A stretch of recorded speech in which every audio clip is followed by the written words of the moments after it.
2024 ജനുവരി 28 മുതൽ ഫെബ്രുവരി 3 വരെ തൃശൂരിൽ കേരള സാഹിത്യ അക്കാദമി സംഘടിപ്പിച്ച ലോഗോയിലെ പക്ഷി ഏത്?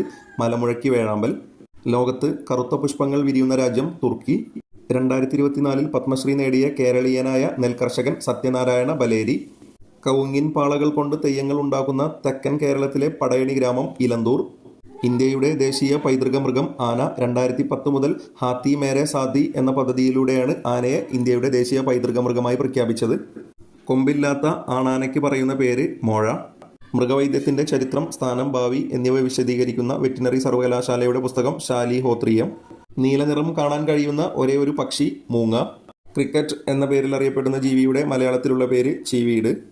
അക്ഷതം എന്ന വാക്കുമായി ബന്ധപ്പെട്ട സരയൂ നദിക്കരയിലെ ക്ഷേത്രം ഏത്? അക്ഷതത്തിൽ പ്രധാനമായും അടങ്ങിയിരിക്കുന്ന ധാന്യങ്ങൾ ഏവ?